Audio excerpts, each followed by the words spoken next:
Gita IAS, जहां सपनों को पंख मिलते हैं। नमस्ते। देखिए आज क्लास 70 है। 69 क्लासेस हो चुकी हैं अच्छे से। जिन्होंने नहीं देखा वो देख के हैं। ठीक है, आज हमें समझना है ग्लोबलाइजेशन में एथिकल डिलेमा। ठीक है, कि जब हमारा ग्लोबलाइजेशन हुआ, जब वर्ल्ड का पूरा, तो ये क्या क्या एथिकल डिलेमा उस समय राइज करी, वो समझना है। उससे पहले ये समझ लीजिए कि वैश्वीकरण क्या है। सिंपल लैंग्वेज में थोड़ा सा समझने के लिए कि वैश्वीकरण है क्या। देखिए, वैश्वीकरण एक ऐसा दौर है जिसमें दुनिया जो है आपस में सामाजिक, आर्थिक, तकनीकी और सांस्कृतिक रूप से जुड़ जाती है। उसी को कहते हैं ग्लोबलाइजेशन। ठीक है, इसमें क्या होता है, इसमें अब इंटरनेट, व्यापार, सूचना, ठीक है, और जो लोगों का आंदोलन होता है, किसी को प्रोटेस्ट जताना होता है, तो ये सब चीज़ें बहुत तेज़ी से होती हैं। आप देख भी रहे होंगे, जब भी कहीं कुछ हो जाता है देश के अंदर या देश के कहीं किसी और कोने में, आपके फ़ोन पे तुरंत आपके हाथ में हो जाता है, सारी सी सूचना आपके पास आ जाती हैं। ठीक है, तो ये बहुत तेज़ी से होता है ग्लोबलाइजेशन में। एग्जाम्पल के लिए, जैसे हमें मोबाइल वगैरह, कपड़े वगैरह, फिल्में वगैरह, खाना पीना खरीदना है या किसी और देश का हमें फिल्म देखना है, तो ये ग्लोबलाइजेशन में बहुत आसान होता है। हमारी फिल्में दूसरे देशों में जाती हैं, दूसरे की फिल्में हमारे देशों में आती है। ठीक है, आदान प्रदान चलता रहता है। और ये याद रखिएगा, सामाजिक, आर्थिक, तकनीकी और सांस्कृतिक सबका आपस में जुड़ाव होता है और सभी का आदान प्रदान चलता रहता है। आपने देखा होगा ना कि प्रधानमंत्री जो है दूसरे देश के जो चीफ होते हैं मेन, तो अपनी सांस्कृतिक चीज़ें भेंट करते हैं तोहफे के रूप में, वो भी कुछ देते हैं। वहाँ के लोग यहाँ आते हैं, हमारे लोग वहाँ जाते हैं, तो व्यापार भी करते हैं, सांस्कृतिक जुड़ाव भी रहता है और तकनीक का भी साझा करते रहते हैं। तो ये ग्लोबलाइज वर्ल्ड में ही हो सकता है। तो ये ग्लोबलाइजेशन है। ग्लोबलाइजेशन में आप कोई फ़ोन वगैरह खरीदना चाहते हैं, केवल अपने ही देश का नहीं दूसरे देश से मंगवा सकते हैं आराम से, ऑर्डर पे ही आएगा। हाँ, हो सकता है उसका प्राइस थोड़ा ज़्यादा हो, लेकिन आएगा आपके पास। तो खाना पीना हो, चाहे फ़ोन हो, चाहे कपड़े हो, चाहे फिल्म हो, सब आ सकता है ग्लोबलाइजेशन में। अब देखिए ये सब हो रहा है, तो नैतिक दुविधाएं भी होंगी। क्यों? क्योंकि हर देश का अपने सांस्कृतिक, नैतिक और कानून अलग अलग है। अमेरिका का अलग है, भारत का अलग है, यूरोप का अलग है, अफ्रीका का अलग है। सबका अलग अलग नैतिक सांस्कृतिक मान्यता है, कानून भी अलग अलग है। तो जब ये सारी चीज़ें होंगी, जब ये सारी चीज़ें, मोबाइल, कपड़े, जब ये आदान प्रदान होंगी, या फिर वो व्यापार करने के लिए हमारे देश में आएंगे या हम व्यापार करने के लिए उनके देश में जाएंगे, तो डिलेमा बनता है, एथिकल डिलेमा क्रिएट होता है उस वक्त। तो उसी को समझना है हमें। ठीक है, देखिए वैश्वीकरण में नैतिक दुविधा क्या है। ठीक है, पहले तो ये समझ लीजिए जो मैंने पीछे बताया कि वैश्वीकरण में, जैसे मान लीजिए अमेरिका है, इंडिया है, अफ्रीका है, इन सबके सांस्कृतिक कानून और मान्यताएं अलग अलग है। अमेरिका का अलग, इंडिया का अलग, अफ्रीका का अलग। ठीक है, इसलिए इनके हित, इन सबके इंटरेस्ट हित अलग अलग होंगे। ठीक है, ये जो इंटरेस्ट अलग अलग है, इसी के कारण एथिकल डिलेमा क्रिएट होगा। ठीक है, अब देखिए एग्जाम्पल के लिए एग्जाम्पल के लिए मान लीजिए यहाँ का कोई व्यक्ति, ठीक है, फैक्ट्री लगाने चला जाता है विदेश में। मान लीजिए इंडिया से अमेरिका में चला गया फैक्ट्री लगाने के लिए। ठीक है, और वो फैक्ट्री वहाँ लगाने तो क्या है, मुनाफा कमाने, मुनाफा की लालच, मतलब लालच में क्या कमाने गया है, मुनाफा। अब वहाँ पे मजदूर वहाँ से उसने काम करने लगे। ठीक है, अब इसके बीच में दो दुविधा, एक दुविधा में फंसेगा कि अपना मुनाफा देखे कि मजदूरों के अधिकार देखे। ठीक है, ये हमेशा कंसर्न बना रहता है, भारत में भी बना रहता है। अमेरिका में यहाँ की कंपनी कहीं जा रही है दूसरे देश में लगाने, तो वहाँ पे भी इस तरीके के एथिकल इशूज देखने को मिलेंगे, एथिकल डिलेमा देखने को मिलेंगे कि अपना मुनाफा देखे कि मजदूर का अधिकार देखे। ठीक है, उसके दिमाग में जो मेन फैक्ट्री जिसने लगाई रहती है मालिक, उसके दिमाग में हमेशा रहता है, कोशिश करता है संतुलन बनाने का, लेकिन कभी ना कभी कंसर्न उठ जाता है। और आप न्यूज़पेपर में पढ़ते हैं उन सब चीज़ों को। देखिए वही लिखा है कि व्यापार के लिए जब लागत कम करनी हो, तो कहीं कहीं कहीं मजदूरों के अधिकारों का अनदेखी हो जाती है। लागत कम करने का क्या मतलब है, जब लागत कम करेगा तो उसको मुनाफा चाहिए, तो लागत कम करने का मतलब क्या है, मुनाफा कमाना। ठीक है, तो कुछ मजदूरों को नौकरी से निकाल सकता है वो, कुछ मजदूरों को नौकरी से निकाल देगा क्योंकि उसकी लागत बढ़ रही है। तो इस वजह से हो सकता है मजदूरों के अधिकार भी आ गए, तो मुनाफा बनाम मजदूरों के अधिकार, ये एथिकल कंसर्न है ग्लोबलाइजेशन में। ग्लोबलाइज्ड वर्ल्ड में जब ग्लोबलाइजेशन होता है तो हम फैक्ट्री दूसरी जगह लगाने जाते हैं, दूसरे देशों में, दूसरे देश हमारे यहाँ आते हैं। तो ये मुनाफा बनाम मजदूरों के अधिकार, ये होता है। आप डिलेमा समझिए। ठीक है, मैं अब जजमेंट मतलब सोल्यूशन तो बाद में हम देंगे, लेकिन अब डिलेमा समझिए। मैं क्या समझाने की कोशिश कर रहा हूँ, दुविधा क्या है। ग्लोबलाइज वर्ल्ड में एक मालिक की दुविधा क्या बनेगी इस तरीके से, जो फैक्ट्री लगाने जा रहे हैं, मुनाफा बनाम मजदूरों के अधिकार, क्यों? क्योंकि उसको लागत कम करनी रहती है। ऐसे एथिकल इशूज, एथिकल डिलेमा आपको न्यूज़पेपर में सुनने को मिलते हैं। जब आप न्यूज़पेपर पढ़ते हैं तो इस ऐसी चीज़ों को इग्नोर मत करिए, केस स्टडी की तरह उसको लीजिए समझने के लिए, ठीक है। और क्या दुविधा बनी रहती है, देखिए, पर्यावरण संरक्षण बनाम विकास का टकराव, पर्यावरण संरक्षण बनाम विकास, ये दुविधा रहती है, ठीक है। अब कोई कंपनी मान लीजिए भारत में आती है अपना फैक्ट्री वगैरह कुछ लगाने के लिए, अब उसको लैंड चाहिए, लैंड चाहिए लगाने के लिए, तो पेड़ भी होंगे, उसको तो पेड़ काटना पड़ेगा, ठीक है। तो वही है कि पर्यावरण संरक्षण बनाम विकास का टकराव, ये रहता है दुविधा, एथिकल दुविधा समझिए केवल, ठीक है। तो ग्लोबलाइज्ड वर्ल्ड में यानी ग्लोबलाइजेशन में एथिकल डिलेमा अपने अपने तरीके से आ रहा है, उसी को समझना है, ताकि केस स्टडी में जब आप सॉल्व करें सारी चीज़ें, और ज़मीन में जब न्यूज़पेपर पढ़ें तो न्यूज़पेपर में जो ये लड़ाइयाँ चल रही होती हैं कि अभी अरावली का मामला चल रहा था, तो उसको भी ढंग से एनालाइज कर पाए आप एज अ केस स्टडी, ताकि आप उसको ढंग से सॉल्व कर पाए। यहीं से ये होता है प्रैक्टिकल, ये होता है पूरा ज़मीन पे जो दिख रहा है। हो सकता है आपके पेपर में वो छप जाए, क्योंकि बहुत ज़्यादा मामला उठा था अरावली का, तो केस स्टडी की तरह आपके मेंस के एग्जाम में दे दे, हो सकता है। देखिए सोल्यूशन क्या है इसका, एथिकल डिलेमा इन ग्लोबलाइजेशन। तो इसका सोल्यूशन क्या है? सॉल्यूशन वही है जो लंबे टाइम से लोग बता रहे हैं, ठीक है। कोई किंतु परंतु नहीं करना है इसमें। सतत विकास, सस्टेनेबल डेवलपमेंट, क्या कि विकास और पर्यावरण दोनों को साथ में लेकर चले हम। जब अरावली की जब मामला आता है तो इसमें भी यही सारी चीज़ें, सतत विकास हमें देखना होगा, सस्टेनेबल डेवलपमेंट की विकास भी न रुके और हमारा पर्यावरण भी सुरक्षित रहे। ये कब होता है? ये तब होता है जब हम बहुत सारी कमेटी, बहुत सारे एक्सपर्ट्स को बुला के बैठ के बात करते हैं, ठीक है, समझते हैं साइंटिफिक तरीका क्या है इसका। जब हम एक तरफा फैसला लेते हैं ना, तब इशू रेस करना शुरू होता है, तब मुद्दा बन जाता है, तब देश में देखेंगे आप बहुत ज़्यादा तबाही मचती है, तबाही जैसा हालत हो जाता है, लोग प्रोटेस्ट करने लगते हैं। लेकिन अगर साइंटिफिक तरीके से सारी चीज़ें हो, इसको ध्यान में रखा जाए, तो कन्विंस करना आसान होता है, क्योंकि आपके पास सारे प्रूफ हैं, तरीके हैं, आप उनको बताएंगे, देखिए कोई प्रॉब्लम नहीं होगी, तो आपका जो विकास बनाम पर्यावरण का जो द्वंद्व है, जो डिलेमा है, वो दूर होता है। तो ये काफ़ी साइंटिफिक है। लोग पढ़ने में इसको बहुत हल्के में लेते हैं, क्या चलो सतत विकास लिख दो, लेकिन इसका बहुत ही गहरा मीनिंग है। दूसरा, CSR, कॉर्पोरेट सोशल रिस्पॉन्सिबिलिटी। जो कॉर्पोरेट्स हैं वो अपनी सोशल रिस्पॉन्सिबिलिटी समझें। जिस एरिया में उन्होंने फैक्ट्री वगैरह लगाई है, अब उनकी फैक्ट्री से बाहर के लोगों को थोड़ी थोड़ी थोड़ी थोड़ी कुछ ना कुछ झेलना ही पड़ा होगा, ठीक है। तो ये जो इन्होंने झेला, उसका जो कॉस्ट बनेगा, इनको फुलफिल करें। ये है CSR, मतलब कुछ मदद करें, हॉस्पिटल, स्कूल्स, साफ पानी हवा, कुछ व्यवस्था करें इनकी, इनके फायदे के लिए, जो आसपास लोग हैं। कॉर्पोरेट को अपनी सोशल रिस्पॉन्सिबिलिटी समझनी होगी, ठीक है, ये है सोल्यूशन। तीसरा है ग्लोबल एथिकल स्टैंडर्ड, जो UN के, यूनाइटेड स्टेट के जो रूल है, नियम है, इन सब सिचुएशन में उनको फॉलो करें, तब आप एथिकल डिलेमा से निकल पाएंगे, खासकर ग्लोबलाइजेशन में जो इस तरीके की एथिकल डिलेमा में फंसते हैं।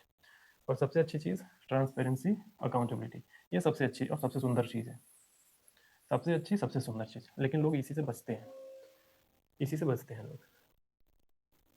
जितना आप पारदर्शी और ट्रांसपेरेंट रहेंगे, आपको मुश्किल उतनी कम आएंगी, दुविधाएं कम आएंगी, जनता का सपोर्ट मिलेगा आपको उल्टा। लेकिन लोग इसी से बचते हैं, और इसी से बचते हैं और दिक्कत हो जाती है। जब आप जनता और प्रशासन के बीच में एक दीवार खड़ी करते हैं, दीवार, तो दिक्कत आती है। ट्रांसपेरेंट जब रखते हैं कोई चीज़, तो चीज़ें ठीक होती हैं। RTI वगैरह, ठीक है, ताकि जनता समझ में कोई सवाल जवाब कर सके अच्छे से। मीडिया जो यहाँ पे है, मीडिया का इस्तेमाल कर सकते हैं अपनी बात रखने के लिए।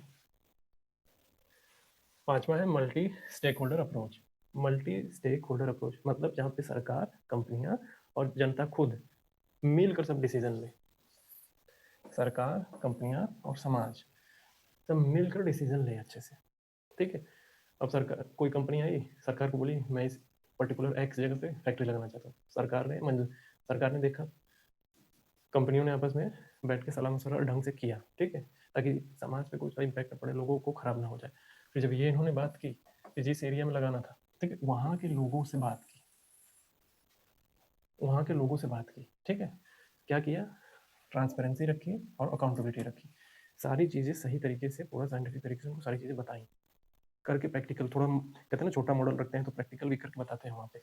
अब शिवाजी द बॉस का एग्जाम्पल याद करिए, वो एक गाँव में उतरता है, ठीक है, और वहाँ पे क्या दिखाता है कि देखिए हम जो है इस गाँव को ऐसे ये जो सूखा रूखा है हम इसको हरा भरा कर देंगे, आपको क्या करना है, आपको केवल खेती करनी है, ठीक है। वो तरीके से प्रैक्टिकल जो छोटा मॉडल बना के दिखाता है, मैं आपको दिखाता हूँ। तो देखिए, जब ये यहाँ पे ऐसे बैठा रहता है तो आप देखे होंगे इसी में एक सीन है कि इसने एक छोटा सा मॉडल गाँव का बनाया होता है, जिसमें एक तरफ सूखा रहता है, एक तरफ हरा रहता है। तो बोलता क्या है, ये जैसा ये गाँव है, आपको क्या करना है, बस खेती करनी है और उसको हरा भरा रखना है, बाकी काम हम देखेंगे। इस तरीके का छोटा मॉडल बना के लोगों को कन्विंस करना, ठीक है, ताकि एक ट्रांसपेरेंसी बने और जनता का सपोर्ट मिले, तब जाके ये जो सरकार, कंपनियां, समाज, इन सब का निर्णय शामिल होगा। यही है मल्टी स्टेक होल्डर अप्रोच। इससे एथिकल डिलेमा से बाहर निकला जा सकता है और बहुत आसानी से ये हो सकता है, बशर्ते विल पावर हो आप में, ठीक है। अब एक मूवी का एग्जाम्पल याद करिए, मैं आपको एक मूवी का एग्जाम्पल देता हूँ जो ग्लोबलाइजेशन में जो एथिकल डिलेमा झेल रहे हैं उसको रिप्रेजेंट करता है। देखिए, द कॉन्स्टेंट गार्डनर 2005 में आई थी। इसमें क्या हुआ था, ग्लोबल फार्मास्यूटिकल कंपनियों की नैतिकता पर सवाल उठा था। जो फार्मास्यूटिकल कंपनियां थी, ग्लोबलाइजेशन उनकी नैतिकता पे सवाल उठा था। मैं आपको दिखाता हूँ, ये मूवी दिखाता हूँ, अगर आप देखना चाहें तो देखें, ठीक है। ये द कॉन्स्टेंट गार्डनर, आप चाहें तो देख सकते हैं। देखिए, जितने अपने आंसर को एक क्वेश्चन में, एक क्वेश्चन आता है और उसको आंसर को फ्रेम करेंगे, जब उस आंसर में डाइवर्सिटी दिखती है, आपने इस चीज़ों को समझाया, मूवीज़ के एग्जांपल दिए, कोटेशन दिए थोड़े जो फेमस लोग हैं उनका, ठीक है, फिर उसको अच्छे से एक्सप्लेन करेंगे, तो आपके उत्तर जो है लोगों से बेहतर होंगे। क्यों? क्योंकि आपके उत्तर में डाइवर्सिटी दिख रही है, क्योंकि आपने बहुत सारा अप्रोच लिया हुआ है समझाने के लिए और इश्यूज़ को हल करने के लिए, ठीक है। तो फिल्में, जो अच्छी फिल्में हैं, उनसे कुछ चीज़ें सीख के, उनका निचोड़ निकाल के, यानी गागर में सागर भरने जैसा है। जब भी आप कोई फिल्में देख रहे हैं तो कुछ सीखने के पर्पज से जाइए, उससे कुछ निकाल पाए। कोई बुक पढ़ रहे हैं तो उसमें कुछ निकालने की कोशिश करिए। क्यों? क्योंकि जब आप सीसेट में पैसेज का पेपर देते हैं ना, पैसेज सॉल्व सॉल्व करते हैं, पैसेज पढ़ते हैं, ठीक है, पैसेज पढ़ने के बाद आप क्या निकाल रहे होते हैं कि लेखक का विचार क्या है, ठीक है, क्रक्स पढ़ने की कोशिश करते हैं और एक लाइन में उसका आंसर टिक करना होता है। ठीक ठीक, फिल्में भी वैसे ही होती हैं। आपने देखा, फिर आपने दिमाग में सवाल किया कि फिल्म किस चीज़ पर थी, ठीक है, और किस चीज़ पर थी ये पता चल जाने के बाद क्या फिल्म में दिखाया गया उसी चीज़ को लेके, तो ऐसे करके आप क्रक्स तक पहुंच जाते हैं और लेखक या राइटर या फिल्म जो उन्होंने बनाया उसके निचोड़ को समझ पाते हैं। तो ये ऐसे ही फिल्म है। तो इसमें क्या दिखाया गया है, 2005 में आई थी, फार्मास्यूटिकल कंपनियों की नैतिकता पे सवाल उठा था। और दूसरा, एक मूवी थी स्लम डॉग मिलियनेयर, 2008 में आई थी, ठीक है। इसमें क्या दिखाया था कि वैश्वीकरण का प्रभाव और गरीबी की कहानी थी। इसमें वैश्वीकरण का प्रभाव और गरीबी की कहानी। आपको स्लम डॉग मिलियनेयर अगर मूवी नहीं याद है तो देखिए, ये स्लम डॉग मिलियनेयर, इसमें वैश्वीकरण और गरीबी की कहानी थी। क्या इम्पैक्ट था, सारी चीज़ें समझाई गई थी। अगर ढंग से अगर फिल्म में ऑब्जर्व कर पा रहे हो, देख पा रहे हो, तब समझ में एथिकल डिलेमा कैसे क्रिएट हो रहा है। अब देखिए, महात्मा गांधी जी का एक कोटेशन है, ये सस्टेनेबल डेवलपमेंट का सबसे अच्छा कोटेशन है गांधी जी का, समझने वाले समझ जाते हैं। देखिए, गांधी जी ने क्या कहा था कि पृथ्वी के पास, यानी धरती के पास, आपकी ज़रूरतों को पूरा करने के पूरा संसाधन है, ठीक है, लेकिन आपके लालच को पूरा करने के लिए धरती के पास पर्याप्त संसाधन नहीं है। पर्याप्त संसाधन केवल आपकी ज़रूरतों को पूरा कर सकता है। लालच का तो अनंत है ना, आप लालच में कितना भी पढ़ते जाए, उसका कौन कर सकता है, ठीक है। तो ये सस्टेनेबल डेवलपमेंट है। अपने सॉल्यूशन में इसको लिख सकते हैं आप, या उत्तर की शुरुआत करना हो तो इस तरीके से कर सकते हैं। गांधी जी का जो कोटेशन है, इन सब चीज़ों का इस्तेमाल करके, और भी चीज़ें नोट्स में दी गई हैं, ठीक है। जरूरी नहीं कि मैं सारी चीज़ें एक्सप्लेन करूँ, समझ लेना है कि क्या मामला चल रहा है, डिलेमा समझना है, सॉल्यूशन देखा किस तरीके से हो सकते हैं, और उसके बाद आप नोट्स जब पढ़ेंगे तो आपको और चीज़ें मिलेंगी उसमें। चीज़ें, बेसिक चीज़ें आप समझ गए हैं, सब मेन चीज़ें समझ गए। देखिए, अब कौन कौन से इशूज ग्लोबलाइजेशन में चलते हैं ज़्यादातर, मोस्ट ऑफ द टाइम, आप देखेंगे कि विकास बनाम पर्यावरण का मुद्दा हमेशा रहता है, मुनाफा बनाम मानवाधिकार का मुद्दा हमेशा रहता है, ये हमेशा रहते हैं इशूज, ठीक है। सांस्कृतिक विविधता बनाम वैश्वीकरण। सांस्कृतिक विविधता कैसे, क्योंकि सबके नियम देशों के अलग अलग हैं, सबके मान्यताएं अलग अलग हैं। तो हो सकता है मजदूरों का मामला है तो काम के घंटे वाला मामला दूसरे देश में अलग हो जाए, भारत में अलग हो जाए, किसी और देश में अलग हो जाए, ऐसे क्रिएट हो सकता है इशूज। और जिम्मेदारी और पारदर्शिता बनाम निजता। कहीं राइट टू प्राइवेसी है, बहुत ज़्यादा है, इसको पालन करना है, लेकिन ट्रांसपेरेंसी के मामले में ये ट्रांसपेरेंसी, पारदर्शिता और निजता एक डिलेमा क्रिएट कर देता है कभी कभी, ठीक है। ऐसे इशू, ये इशूज बहुत ज़्यादा देखते हैं, ये सब 1 2 3 4, ये मुख्य रूप से, और भी है, लेकिन मुझे क्या बताना है कि ग्लोबलाइजेशन में कैसे कैसे इशूज क्रिएट होते हैं। अभी आप समझ में आ गया होगा कि ग्लोबलाइजेशन में कैसे कैसे इशूज क्रिएट हो रहे हैं, ठीक है, मजदूरों का, कंपनियों का, हर तरीके से, एक देश का दूसरे देश से, आपको दुविधा समझनी थी केवल, आप समझ चुके हैं, ठीक है। अब चलते हैं आगे। अब देखिए हमको ये समझना है एथिकल डिलेमा इन एथिकल डिलेमा। सुनने में थोड़ा अजीब लग रहा होगा कि दुविधा, नैतिक दुविधा में नैतिक दुविधा क्या है, एक एथिकल डिलेमा है, समझ में आता है। तो एथिकल डिलेमा इन एथिकल डिलेमा क्या है? तो देखिए सीधा सा मतलब ये है कि जब किसी नैतिक दुविधा को अपने हल करते करते एक और नैतिक दुविधा क्रिएट हो जाए, मतलब एक नैतिक दुविधा आपने क्लियर हल करना है, सॉल्व करना है, ठीक है, एथिकल डिलेमा क्लियर सॉल्व करते करते एक उसी की जगह पे एक और नैतिकल डिलेमा क्रिएट हो जाए, इसको कहते हैं एथिकल डिलेमा इन एथिकल डिलेमा, नैतिक दुविधा में नैतिक दुविधा। जब किसी नैतिक दुविधा यानी एथिकल डिलेमा को हल करते करते एक नई नैतिक दुविधा पैदा हो जाए, वही है नैतिक दुविधा में नैतिक दुविधा। समझ में? अब एग्जाम्पल से बात समझ में आएगी। देखिए एग्जाम्पल के लिए एक ट्रैफिक का एग्जाम्पल लीजिए, ठीक है। ट्रैफिक है, रेड सिग्नल जला हुआ है, रेड लाइट जली हुई है, कोई आ नहीं रहा है। अब एक एम्बुलेंस है, सिग्नल को तोड़ते हुए धड़म्बे से निकल गई वहाँ से, एम्बुलेंस है, सिग्नल तोड़ते हुए धड़ल्ले से निकल गई, ठीक है। तो आप अधिकारी हैं, आप अधिकारी हैं, आपके सामने एक पहली दुविधा आ गई जब इसने एम्बुलेंस ने सिग्नल तोड़ा। क्या दुविधा है? आपके सामने दुविधा ये है कि रूल फॉलो करें या जान बचाने दें। एम्बुलेंस में जो मरीज है सीरियस है, अब आपके सामने दुविधा है, तो तोड़ के निकल गया, तो आपके दुविधा क्या है कि रूल फॉलो करें या जान बचाने दें, कि जाके उसको पकड़ के रोकें, ठीक है। रूल फॉलो करें या जान बचाने दें, ठीक है। आपने क्या चुना? जान बचाने दो, आपने ऐसा चुन लिया, ठीक है, कि चलो छोड़ो जान बचाने दो जरूरी है। अब दूसरी दुविधा क्रिएट हो गई यहीं पे, क्या कि क्या रूल ब्रेकिंग को नॉर्मलाइज कर दिया है, कि वो सोच रहा है कि मैंने क्या रूल ब्रेकिंग को नॉर्मलाइज तो नहीं कर दिया, ठीक है। कल कोई और बहाना बनाकर सिग्नल तोड़ा तो। फिर से एग्जांपल देखिए, ट्रैफिक पे रेड सिग्नल है, एम्बुलेंस में मरीज है, तोड़ के निकल गया, आप वहाँ के अधिकारी हैं, आपके दिमाग में क्या गया? एक एथिकल डिलेमा आ गया आपके सामने कि रूल फॉलो करें या जान बचाने दें, ठीक है। आपने आपने नैतिकता का परिणाम परिचय देते हुए आपने सुना कि जाने दो, जान बचाने दो, ठीक है। फिर वहीं से ये था एथिकल डिलेमा पहला। फिर जब आपने ये डिसीजन लिया, उसी जगह दूसरा एक एथिकल डिलेमा क्रिएट हो गया, क्या कि कहीं मैंने नॉर्मलाइज तो नहीं कर दिया रूल ब्रेकिंग को, ठीक है। अब कल को इसी इसी चीज़ को देखे देखा लोग और तो नहीं फॉलो करने लगेंगे, रूल तोड़ने लगेंगे, मतलब सिग्नल तोड़ने लगेंगे। इसे कहते हैं एथिकल डिलेमा इन एथिकल डिलेमा, ठीक है। यही है कि एक दुविधा से बाहर है कि दूसरी दुविधा मन में क्रिएट हो गई, एथिकल डिलेमा इन एथिकल डिलेमा। अब एक और एग्जांपल लीजिए, ठीक है। एक और एग्जांपल केस क्या है कि एक गरीब महिला है, फेक सर्टिफिकेट से सरकारी नौकरी में है। एक गरीब महिला है, फेक सर्टिफिकेट से नौकरी में है, फेक सर्टिफिकेट से नौकरी में है, ठीक है। आपके सामने पहली दुविधा आती है, ठीक है, कि कानून लागू करो और नौकरी छीन लो, और दूसरे क्या कि सामाजिक न्याय देखो, गरीबी मजदूरी, यानी ये दुविधा है। दुविधा कैसी कि कानून लागू करके उसकी नौकरी छीन ले, या फिर उस सामाजिक न्याय देखे, गरीब है, मजबूर है, मजदूरी कर रही थी, नौकरी पा गई है, छोड़ दे क्या? आपने क्या किया? आपने नैतिकता का परिचय दिया, ठीक है, आपने जाने दिया, आपने मानवीय दृष्टि अपना ली, ठीक है। यहीं पे दूसरी दुविधा क्रिएट हो गई आपके दिमाग में, क्या कि क्या मेरिट सिस्टम कमजोर होगा, और क्या ईमानदार उम्मीदवारों के साथ अन्याय अन्याय हुआ मेरे इस निर्णय से। समझ में आया? गरीब महिला फेक सर्टिफिकेट से नौकरी पा गई, आपको पता चला, आपके अंदर दुविधा क्रिएट हुई, गरीब है जाने दो, ठीक है, गरीब है जाने दो, या फिर कानून से लागू करके उसको नौकरी छीन ले। आपने मानवीय परिचय दिया, आपने जाने दिया, फिर आपके मन में एक और दुविधा क्रिएट हो गई, क्या कि मेरिट सिस्टम तो कमजोर नहीं हो जाएगा इससे, ठीक है, और ईमानदार उम्मीदवारों के साथ अन्याय तो नहीं होगा, ये दुविधा क्रिएट हो गई। इसे कहते हैं एथिकल डिलेमा इन एथिकल डिलेमा, नैतिक दुविधा में नैतिक दुविधा, ठीक है। चलते हैं आगे। एक मूवी का एग्जांपल याद रखिए, द वर्डिक्ट, 1982 में आई थी। इसमें क्या दिखाया गया है? एक वकील को दिखाया गया है जो नैतिक दुविधा में फंसा हुआ है, समझे? एक वकील को दिखाया गया जो नैतिक दुविधा में फंसा हुआ है। मैं ये मूवी दिखा देता हूँ कौन सा है, द वर्डिक्ट।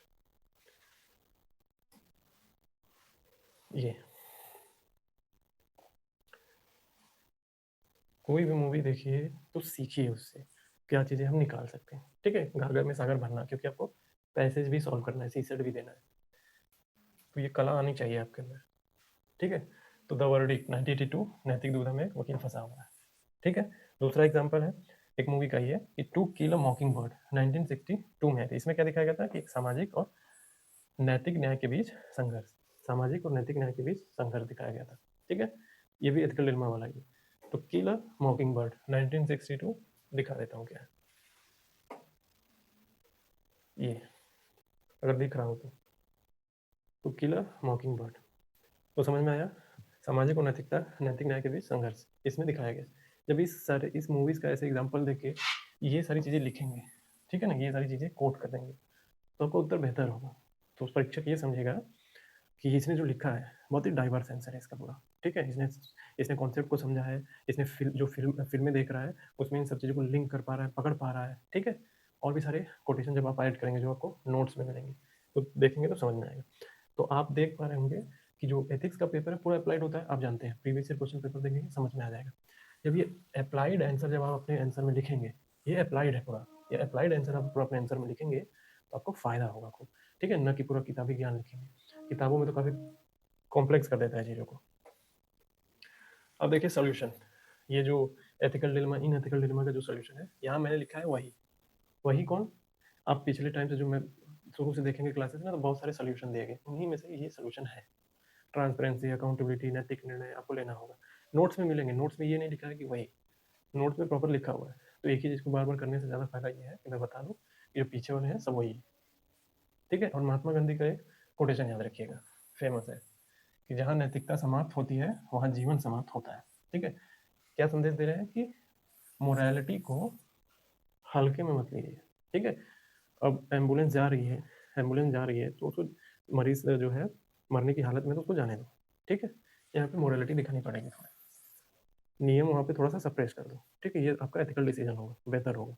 और प्रशासन आपको तारीफ करेगी, ऐसा नहीं है कि रूल एक बार ब्रेक कर दिया तो हमेशा ब्रेक ही होगा, नहीं, वो केवल एक्सेप्शनल केस के लिए हो रहा है, ठीक है। तो समझिए ये सब कोटेशन आप ऐड कर सकते हैं, नोट्स में मिलेगा। अब देखिए हमको समझना है कि एथिकल कंसर्न क्या होता है, ठीक है। एथिकल कंसर्न, आप एथिकल डिलेमा पढ़ें, ठीक है। एथिकल डिलेमा इन एथिकल डिलेमा पढ़ें, ठीक है।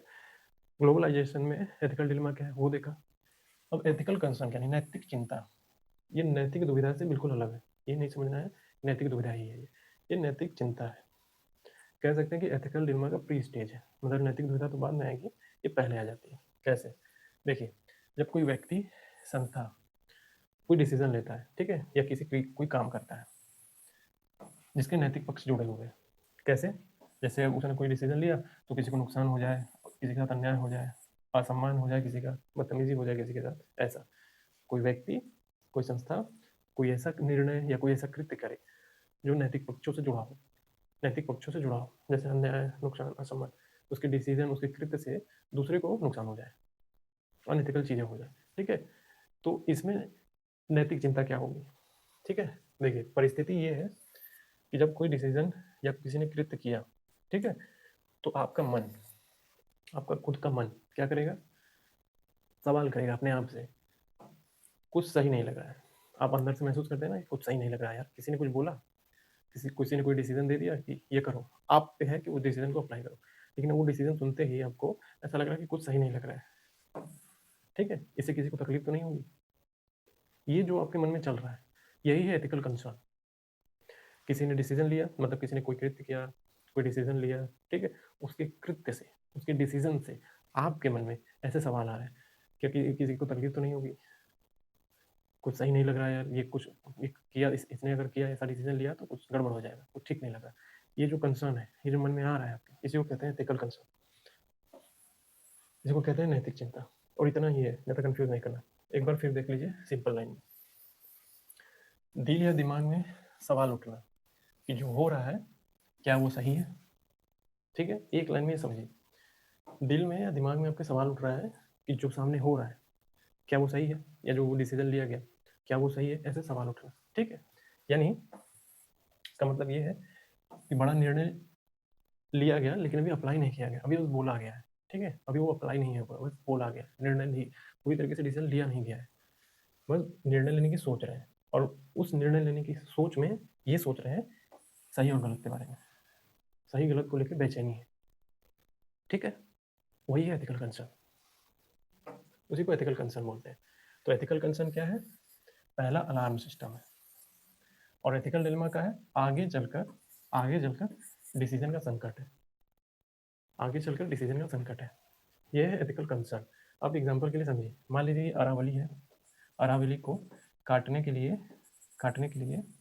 अभी एक जगह मीटिंग चल रही है, अभी केवल मीटिंग चल रही है, कोई नियम वगैरह बने नहीं है, ठीक है, मीटिंग चल रही है, ये अरावली है, इसको काटने की मीटिंग चल रही है। तो इसमें ऐसे कुछ लोग बैठे हुए हैं, ये सोच रहे हैं, ये जो डिसीजन ले रहे हैं यहाँ पे बैठ के बातचीत कर रहे हैं, तो इनको चिंता हो रही है, ऐसे लोगों को कुछ लोगों को चिंता हो रही है, क्या ये सही कर रहे हैं, ठीक होगा ये, यही एथिकल कंसर्न है। और एथिकल डिलेमा कब होगा, जब यही लोग मिल के रूल बना दें, कि 100 मीटर से नीचे वाली जितनी भी पहाड़ियाँ हैं, क्या है, तो पहाड़ अरावली का हिस्सा नहीं मानी जाएंगी, तो यहाँ पे एथिकल डिलेमा क्रिएट हो जाएगा, ठीक है, क्यों, क्योंकि अब अप्लाई करना है उसको, तो डिसीजन लेना पड़ेगा, यहाँ पे कोई डिसीजन नहीं है, यहाँ पे कोई डिसीजन नहीं है, बस चिंता सताई जा रही है, यहाँ पे डिसीजन लेना होगा, किस चीज़ का, पर्यावरण बनाम विकास का, यहाँ पे डिसीजन आ गया, अब दुविधा में फंस गए कि डिसीजन क्या ले, डिसीजन क्या ले, और यहाँ पे चिंता में फंसे कि कटेगा तो क्या होगा, ठीक हो रहा है कि नहीं हो रहा है, ये डिफरेंस है एथिकल कंसर्न और एथिकल डिलेमा, अभी समझ में आ गया होगा। इसीलिए बोला गया है कि पहला अलार्म सिस्टम है एथिकल कंसर्न, पहला अलार्म सिस्टम है, और जो एथिकल डिलेमा है आगे चलकर डिसीजन का संकट है, समझ में अंतर समझते रहिए। अब एग्जाम्पल से समझिए, एक और व्हाट्सएप एग्जाम्पल है एक, ठीक है, मान लीजिए आपके दोस्त ने किसी लड़की की फोटो उसकी बिना परमिशन के व्हाट्सएप ग्रुप में भेज दी, आपके दोस्त ने किसी लड़की की फोटो बिना उसकी मर्जी के आपके ग्रुप में भेज दी, व्हाट्सएप ग्रुप में, ठीक है, और आप सोचते हैं, क्या सोचते हैं, कि ये सही नहीं लग रहा है, आप सोच रहे हैं कि ये सही नहीं लग रहा है, ये जो आप सोच रहे हैं ना, ये सही नहीं लग रहा, यही एथिकल कंसर्न है, यही एथिकल कंसर्न है, ठीक है, क्यों, क्योंकि उसकी प्राइवेसी वायलेट हो रही है, ठीक, तो अभी आपने कुछ किया नहीं है, जो मैंने बोला ना कि अलार्म सिस्टम है, तो अभी आपने कुछ नहीं किया है, ठीक है, बस अंदर से गलत महसूस हो रहा है कि ये गलत हुआ है, ये गलत हुआ है, यही है एथिकल कंसर्न, समझ में, यही है एथिकल कंसर्न। ग्रुप में फोटो आता है बिना लड़की की मर्जी के, और आपको लगता है गलत हुआ है ये, ठीक है, गलत हुआ है ये पैसा महसूस कर रहे हैं अभी कोई डिसीजन नहीं है, ये बस महसूस हो रहा है कि गलत हुआ है, एथिकल कंसर्न है, समझ आया हो, ठीक है। अब देखिए एथिकल कंसर्न और एथिकल डिलेमा का थोड़ा तुलना कर लीजिए, जो मैंने पहले बताया कि एथिकल कंसर्न में क्या होता है, गलत होने की चिंता होती है, महसूस होता है गलत होने की, एथिकल डिलेमा में क्या है, दो सही चीज़ों का टकराव होता है, दो वैल्यूज़ का टकराव हो जाता है, यहाँ कोई टकराव नहीं है, यहाँ बस चिंता हो रही है, ठीक है। एथिकल कंसर्न में निर्णय ज़रूरी नहीं है, निर्णय नहीं लिया जाता है, इसमें केवल चिंता होती है, और जो यहाँ पे है डिसीजन जो है अवॉइड नहीं कर सकते आप, एथिकल डिलेमा में फंसे आपको डिसीजन लेना पड़ेगा एक, ठीक है, यहाँ पर डिसीजन अवॉइड नहीं कर सकते आप, डिसीजन लेना पड़ेगा, और एथिकल कंसर्न का एक अर्ली स्टेज है, और एथिकल डिलेमा एडवांस स्टेज है, मतलब एथिकल कंसर्न पहले होगा, एथिकल डिलेमा उसके बाद आएगा, बढ़ेगा, समझ में आ गया, कंफ्यूज नहीं करना है, समझते रहना है, ठीक है। अब एक मूवी का एग्जाम्पल लीजिए, अ फ्यू गुड मैन, क्या है इसमें, इसमें है सैनिकों द्वारा आदेश का हवाला देते हुए नैतिक चिंता, यानी सत्य और अनुशासन के बीच का झिझक है इसमें, इस मूवी में जो एथिकल कंसर्न बताएगा ना, इस मूवी वो ये अच्छे से एक्सप्लेन करता है, अ फ्यू गुड मैन, मैं दिखाता हूँ,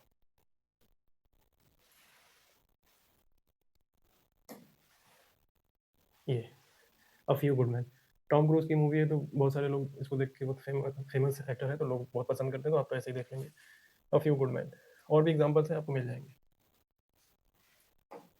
तो समझ में आया कि एथिकल कंसर्न क्या है, एथिकल कंसर्न क्या है, एथिकल डिलेमा और एथिकल कंसर्न के बीच अंतर क्या है, ग्लोबलाइजेशन में एथिकल डिलेमा कैसे क्रिएट हो रहा है, बहुत सारे मूवी के एग्जाम्पल, ठीक है। अब इसको पढ़ने के बाद क्या करेंगे आप, प्रीवियस ईयर क्वेश्चन पेपर पे जाएंगे, मैं बोल रहा हूँ कि मेंस का एथिक्स का पेपर पूरा का पूरा अप्लाइड है, पूरा का पूरा, तो मैं अप्लाइड आंसर ही बना रहा हूँ, जो भी बता रहा हूँ अप्लाइड बता रहा हूँ, पूरा मूवी के एग्जाम्पल, कोटेशन, ये सारी चीज़ें और कॉन्सेप्ट समझा रहा हूँ केवल, ठीक है। आपको क्या करना है, टीवाई पे जंप करना है, मेंस वाले पे एक एक दो दो क्वेश्चन, एक एक दो दो क्वेश्चन पे प्रैक्टिस करनी है, सोचना है, बौद्धिक जुगाली करनी है, पेपर में बहुत सारे क्वेश्चन होंगे, एक दो क्वेश्चन पकड़िए, सोचिए, अच्छा ये क्वेश्चन है तो मैं इसको कैसे अप्लाई कर सकता हूँ, केस स्टडी पकड़िए, केस स्टडी पकड़ेंगे ज़्यादा अच्छा होगा, केस स्टडी उठाइए और सॉल्व करने की कोशिश करिए, अच्छा ये सिचुएशन है, एथिकल कंसर्न बनता है यहाँ पे, एथिकल डिलेमा हो रहा है यहाँ पे, ठीक है, क्या डिसीजन लेना चाहिए, अच्छा वो कमेटी मीटिंग, अगर ऐसी सिचुएशन बन रही है तो मैं कमेटी मीटिंग के डिसीजन लूंगा, उनसे पूछूंगा, वो आंसर में कोट करिए, इस तरीके से, समझ में आ रहा है। अब चलेंगे हम आगे समझने के क्रम में, तो देखिए समझते हैं, गवर्नेंस शासन और पॉलिटिक्स में एथिकल कंसर्न क्या है। एथिकल कंसर्न क्या होता है आप समझ चुके हैं, यानी नैतिक चिंता क्या है आप समझ चुके हैं। हमें ये देखना है कि गवर्नेंस में और पॉलिटिक्स में एथिकल कंसर्न कैसे है। देखिए, जब सरकार और नेता जब कोई फैसला लेते हैं तो फैसला लेते समय ये सोचने लगे, क्या सोचने लगे, ये कि जो हम निर्णय ले रहे हैं, जो डिसीजन ले रहे हैं, वो सही गलत के हिसाब से सही है कि नहीं, अच्छा होगा कि बुरा होगा, ठीक है, ये सोचने लगे। और जनता को नुकसान होगा कि फायदा होगा, ज़्यादा नुकसान तो नहीं हो जाएगा, ठीक है, जब ये सोचने लगे और ये सोचे कि क्या यह ईमानदारी, न्याय और इंसानियत के खिलाफ तो नहीं है। जब नेता इस तरीके से सोचने लगे, ठीक है, और या ऑफिसर इस तरीके से सोचने लगे, तब बोलेंगे इसको ethical concern in politics, governance and administration में, ठीक है, इसको बोलेंगे। ये जब नेता और एडमिनिस्ट्रेशन जो पूरी तरीके से ये सारी चीज़ें सोचने लगेगा, ये पूरा, तब इसको बोलेंगे ethical concern in administration, politics और गवर्नेंस, ठीक है। अब देखते हैं गवर्नेंस में एथिकल कंसर्न कब होता है, ठीक है, कब होगा, जब ऑफिसर रिश्वत लेगा, ठीक है, गरीब की फाइल जो है, गरीब की फाइल जानबूझकर रोक देगा और कानून सबके लिए बराबर नहीं होगा, ठीक है। एक गरीब व्यक्ति आता है ऑफिस में, तो क्या बोलते हैं कि वजन डालो, वजन डालो। हरिशंकर परसाई का अगर आप निठल्ले की डायरी पढ़ें, ठीक है, क्रिटिसाइज किया इसी तरीके से कि उसमें एक भोला राम का जीव है, चैप्टर है, आप उसमें पढ़ेंगे तो उसमें पता चलेगा कि वजन रखो, मतलब कुछ भी काम करवाना है तो वजन रखो, वजन रखो मतलब कि रिश्वत दो, अपना फाइल आगे बढ़ाना है तो थोड़ा वजन बढ़ाओ, ठीक है। तो ये होने लगे तो एथिकल कंसर्न बढ़ता है इस वक्त। तो सरकारी पैसा गलत जगह खर्च हो जाए तब एथिकल कंसर्न है, ठीक है। एग्जाम्पल के लिए देखिए, एग्जाम्पल के लिए गांव में जो है एक पानी टंकी बननी है, गांव में पानी की टंकी बनानी है, ठीक है। सही तरीका क्या है इसका, सही तरीका तो यही है कि टेंडर जो है ईमानदारी से पास हो और अच्छा मटेरियल इस्तेमाल हो ताकि पानी की टंकी टूटे ना। गलत तरीका क्या है इसका, गलत तरीका सीधा ये है कि कमीशन लेकर घटिया मान लगा दिया जाए, घटिया सामान, घटिया मटेरियल लगा दिया जाए उसमें। तो एथिकल कंसर्न यहाँ पे क्या हो जाएगा, टंकी तो टूटेगी, पानी नहीं मिलेगा, तो ये पूरी तरह गलत है। टंकी टूट गई, पानी नहीं मिलेगा क्योंकि घटिया मटेरियल लगा दिया, तो गया। तो ये एथिकल कंसर्न है। अब पॉलिटिक्स में एथिकल कंसर्न कैसे आएगा, देखिए कब है ये एथिकल कंसर्न, जब झूठा वादा किया जाए, पॉलिटिशियन जो झूठा वादा करे, धर्म जाति के नाम पर लोगों को लड़ा दे, ठीक है, वोट के लिए डर फैलाने की कोशिश करे और अपराधी नेताओं को टिकट दे दे कि आप आइए, 10-20 खून किए तो क्या हुआ, साइड रखिए, लीजिए टिकट, जीत जाइए, हम पूरा पैसा लगा देंगे 2 नंबर वाला, ठीक है, इस तरीके का। तब एथिकल कंसर्न जन्म लेगा यहाँ पे। एग्जाम्पल के लिए मान लीजिए कोई एक नेता है जो चुनाव में ये बोले कि अगर मैं नहीं जीतूंगा, ठीक है, अगर मैं नहीं जीतूंगा तुम्हारा धर्म खतरे में है, ये बोले, ठीक है। तो यहाँ एथिकल कंसर्न क्या है कि डर दिखाकर जो है वोट लेना जो है अनैतिक है, क्योंकि इससे समाज टूटता है। डर दिखा रहा है कि हम नहीं आएंगे तो तुम्हारा धर्म खतरे में, ठीक है। तो इससे क्या होगा, यहाँ एथिकल कंसर्न क्या है, बिल्कुल अनैतिक है पूरी तरीके से, इससे समाज टूटता है, कम्युनल होता चला जाता है सारी चीजें, ठीक है। अब देखिए समझिए, ethical concern in private enterprises कब होगा ये एथिकल कंसर्न, इसमें जब कर्मचारियों का शोषण होने लगे, गलत जानकारी लोगों को देने लगे, पर्यावरण को नुकसान पहुंचाने लगे, मुनाफे के लिए इंसानियत को ताक पे रख दे पूरा, ठीक है, तब एथिकल कंसर्न बढ़ेगा यहाँ पे। ये फॉर एग्जाम्पल मान लीजिए एक एम्प्लॉय है, ठीक है, उसको एक फैक्ट्री में 12 घंटे काम करवाता है और 8 घंटे का वेतन देता है, 12 घंटे काम करवाएगा, 8 घंटे का वेतन देगा उसको, ठीक है। तब ये एथिकल कंसर्न है, क्या कानूनी रूप से गलत, इंसानियत के रूप से भी गलत, हर तरीके से गलत, ये एथिकल कंसर्न है। एग्जाम्पल समझ में आएगा, सिंपल एग्जाम्पल से समझिए, एक फैक्ट्री, कामगार 12 घंटे काम कर रहा है, वेतन 8 घंटे का मिल रहा है, तो एथिकल कंसर्न सीधा कानूनी और इंसानियत दोनों तरीके से उल्लंघन कर रहा है। अब एथिकल और अनएथिकल बिजनेस को थोड़ा कंपेयर करेंगे। देखिए एथिकल बिजनेस कंपनी कैसी है, जो ईमानदार विज्ञापन कर रही है, सही वेतन दे रही है, पर्यावरण की अच्छा है, भरोसा बनी है, तो इससे भरोसा बनता है उस कंपनी पे। अनएथिकल कंपनी क्या करती है, झूठा प्रचार करेगी, शोषण करेगी, प्रदूषण फैलाएगी, डर और धोखा फैलाएगी। आप जो अब न्यूज़पेपर खोलेंगे तो आप देखते होंगे ना, किसी किसी पे, बहुत सारे कोचिंग संस्थाओं पे पेनल्टी लग जाता है, क्या, क्योंकि बैड एडवर्टीजमेंट किया है, किसी पे 5 लाख, किसी पे 10 लाख, ऐसे जुर्माना लगा होगा। जब खोलते होंगे तो केवल कंपनी, कोचिंग कंपनियां नहीं, और भी कंपनी पर लगता है जुर्माना, ठीक है। तो ये एथिकल और अनएथिकल का थोड़ा कंपेरिजन था। तो एथिकल कंसर्न जरूरी क्यों है, एथिकल कंसर्न जरूरी क्यों, नैतिक चिंता क्यों जरूरी? देखिए, नैतिक चिंता इसलिए जरूरी है क्योंकि इससे ग्राहकों का भरोसा बनता है, कर्मचारी लॉयल रहते हैं और कंपनी लॉन्ग टर्म चलती है और समाज भी सुरक्षित रहता है। तो जो तो तब ये बोलेंगे कि शॉर्ट टर्म से ज़्यादा इंपॉर्टेंट है कि लॉन्ग टर्म ट्रस्ट बना रहे। शॉर्ट टर्म मुनाफे से ज़्यादा इंपॉर्टेंट ये है कि लॉन्ग टर्म ट्रस्ट बने। ठीक है। ऑर्गेनाइज प्राइवेट इंटरप्राइजेज में एथिकल कंसर्न देखना है। देखिए, ऑर्गेनाइज वर्ड इसलिए इस्तेमाल यहाँ पे हुआ है कि क्योंकि यहाँ पे सोशल सिक्योरिटी है, काम के घंटे तय हैं, आपको एक टाइम पे छुट्टी भी तय रहती है, कितने टाइम पे आपको छुट्टी मिलेगी, कब ऑफिस आना है, कब जाना है, सारी चीज़ें तय रहती हैं, पूरा ऑर्गेनाइज रहता है। ठीक है, इसलिए इसको बोलते हैं ऑर्गेनाइज प्राइवेट इंटरप्राइजेस। इसमें एथिकल कंसर्न कब होता है? एम्प्लॉय के लेवल पे देखते हैं। देखिए, जब एम्प्लॉय को वर्क प्रेशर बहुत ज़्यादा हो जाए, मेंटल स्ट्रेस बढ़ा दे, जॉब इनसिक्योरिटी बढ़ जाए, परफॉर्मेंस के नाम पर उसका शोषण करने लगे, एक्सप्लॉइटेशन चालू हो जाए, वही कि 12 घंटे काम ले, 8 घंटे का वेतन दे। तो क्वेश्चन यहाँ ये उठेगा कि प्रॉफिट के लिए जो एम्प्लॉय की मेंटल हेल्थ इग्नोर करना सही है या नहीं? ये एथिकल कंसर्न बन जाएगा यहाँ पे। दूसरा, हायरिंग एंड प्रमोशन, यानी भर्ती और प्रमोशन के टाइम पे क्या करेंगे? ऑर्गेनाइज प्राइवेट कंपनी इंटरप्राइजेज में क्या करेंगे? फेवरेटिज्म को बढ़ावा देंगे, जो अपने पसंदीदा लोग हैं उनको प्रमोशन देंगे। ठीक है। और यहाँ जेंडर बायस रहेंगे, लड़की से ज़्यादा लड़के को दे सकते हैं प्रमोशन, या लड़के से ज़्यादा लड़की को प्रमोट कर सकते हैं according to favouritism. Caste, background bias, ये सब। एथिकल कंसर्न क्या होगा? फेयरनेस और इक्वलिटी यहाँ दाव पे लगी हुई है। समझ में आया? और अनऑर्गेनाइज प्राइवेट इंटरप्राइजेज में क्या है? अनऑर्गेनाइज क्यों?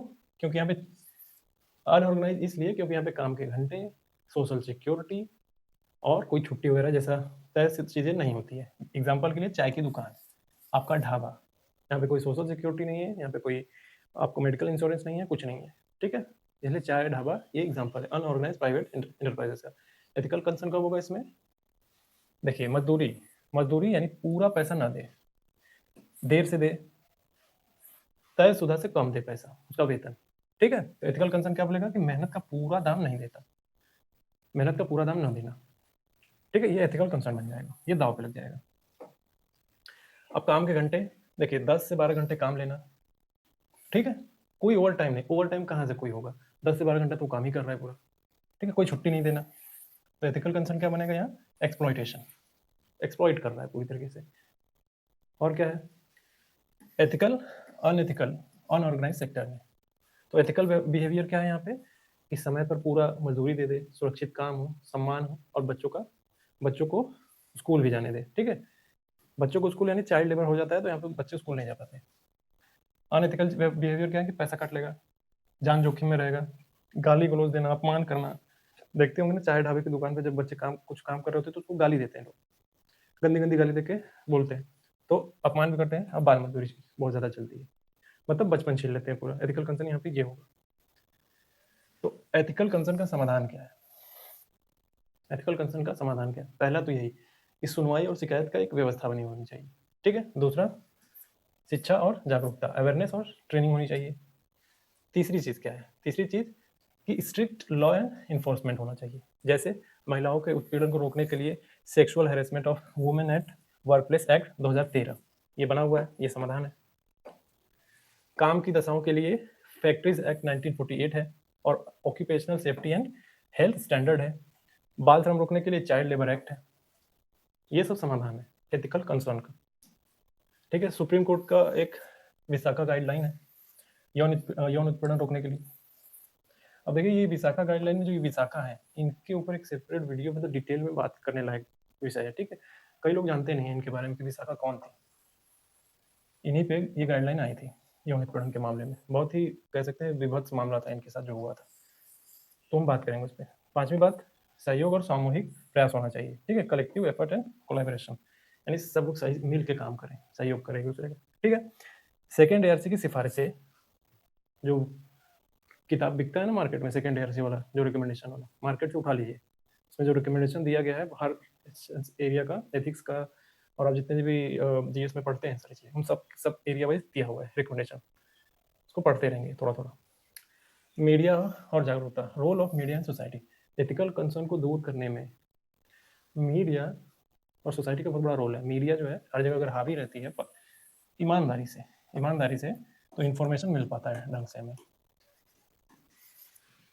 ठीक है। जैसे अभी आप 10 मिनट डिलीवरी वाला मामला देखिए, जो एक एमपी है वो ठीक डायरेक्ट, अभी उनका वीडियो आया यूट्यूब पे, वो ड्राइवर्स हैं जो डिलीवरी देते हैं उनसे डायरेक्ट बात कर रहे हैं। अब जो डिलीवरी करते हैं वो डायरेक्ट अपनी समस्या बता रहे हैं कि वो 12 से 12 14 घंटे काम करते हैं, तब जाकर उनको 20 से 25 हज़ार रुपये मिलता है। उसमें भी उनका पेट्रोल, खाना पीना, रूम का किराया देने में कट के 10 हज़ार हाथ में आता है। और जो भी उनका बैग है, जो टी शर्ट है, सब उसका पैसा कंपनी ही काटती है, मतलब उनके ही जेब से पूरा पैसा जाता है, न कि कंपनी उनको पे करे, ठीक है। तो इस तरीके से एक्सप्लॉइट करते हैं। तो मीडिया की भूमिका ये है कि सब दिखाए। मोस्ट इम्पॉर्टेंट बात यह है कि भारतीय संविधान जो प्रस्तावना है और फंडामेंटल राइट्स है, उसमें जितने भी मूल्य हैं उनको सुनिश्चित किया जाए सख्ती से, ढंग से, ठीक है। प्रस्तावना में क्या है, हम भारत के लोग भारत के संपूर्ण प्रभुत्व संपन्न समाजवादी पंथनिरपेक्ष स्वतंत्रात्मक गणराज्य बनाना, इस वैल्यूज को इंट्रोड्यूस करना, ढंग से लागू करना, समझना इसकी गंभीरता को, ठीक है, तब एथिकल कल्चर बेहतर होगा। तो आज के लिए इतना ही, ठीक है। तो जिन्होंने ये नहीं किया वो कर ले, और ऐसे ही छोटे छोटे क्लासेस करके धीरे धीरे धीरे धीरे धीरे धीरे पूरा करेंगे। एथिक्स का पूरा यूट्यूब पे ही करेंगे और पूरा सिलेबस मैच करा के आए, ठीक है। आप देखेंगे पुराने वीडियोस, तो उसमें ये मेरे पास ये बोर्ड वगैरह नहीं था, तो इसकी वजह से मैंने लैपटॉप में ही स्टार्ट किया था, फिर धीरे धीरे जब ये आया तो इस पर आ गया। तो आपको पूरा मैंने सिलेबस दिखा दिखा के कर रहा हूँ। अब मेन चीज़ है, हमें इसमें कॉन्सेप्ट ही समझना होता है। कॉन्सेप्ट समझा, प्रीवियस ईयर क्वेश्चन पर गए, प्रीवियस ईयर क्वेश्चन पकड़ा, उस पर थोड़ा सा प्रैक्टिस शुरू कर देंगे हम। जब 1000 बार प्रैक्टिस आप प्रीवियस ईयर क्वेश्चन पे करिए, टेस्ट खेलिए, एक बार 2 बार टेस्ट खेलिए। इससे क्या होगा, इससे ये होगा कि आप एग्जाम के नज़दीक आएंगे, क्योंकि previous year question paper authority की ही दी हुई है, कमीशन का ही है, तो आप उसके नज़दीक आएंगे एग्जाम पे। और अगर टेस्ट के ऊपर बहुत ज़्यादा रिलाई करेंगे, मैंने 10,000 बार टेस्ट लगाएंगे, एक बार प्रीवियस ईयर क्वेश्चन पेपर लगाएंगे तो दिक्कत है। 10,000 बार आप प्रीवियस ईयर क्वेश्चन पेपर लगाइए, एक बार टेस्ट लगाइए अपने आपको टेस्ट करने के लिए, ठीक है। तो इस तरीके से होगा। चैनल का नाम है IAS PCS SSC, ठीक है। आज के लिए इतना ही, थैंक यू।